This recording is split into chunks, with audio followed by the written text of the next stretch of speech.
আমি চাই মুহাম্মাদের বাহিনীকে রাস্তার মধ্যে আমি আটকিয়ে দিব, তাদেরকে আমি রাস্তার মধ্যে বাধা দিব।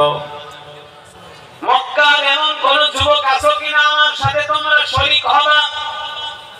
মুহাম্মাদের বাহিনীকে আমি আবু জেহেলের ছেলে ইকরামা একটা চরম শিক্ষা দিব।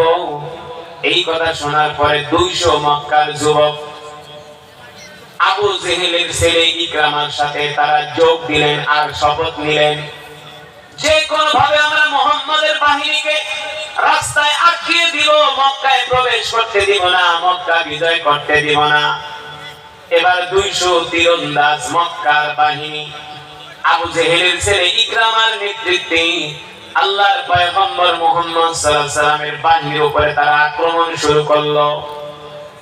এই আক্রমণ আজ করতে পারলেন হযরত আলী রাদিয়াল্লাহু তাআলা আনহু। আল্লাহু আকবার বলেন। যাকে বলা হয় শেরে খোদা হযরত আলী রাদিয়াল্লাহু তাআলা আনহু, যে আলী সম্বন্ধে আল্লাহর নবী বলেছেন আনা মদিনাতুল ইলম ওয়া আলা আলী ওয়া আলা আলিয়ুন বাবুহা।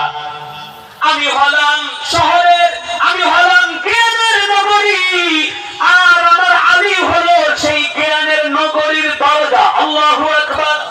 ওয়া আলিয়ুন বাবুহা। হযরত শেরে খোদা আলী রাদিয়াল্লাহু তাআলা আনহু দেখলেন আবু জেহেলের ছেলে ইকরামার নেতৃত্বে 200 মক্কার যুবক আসছে মক্কার বাহিনীকে আক্রমণ করার জন্য।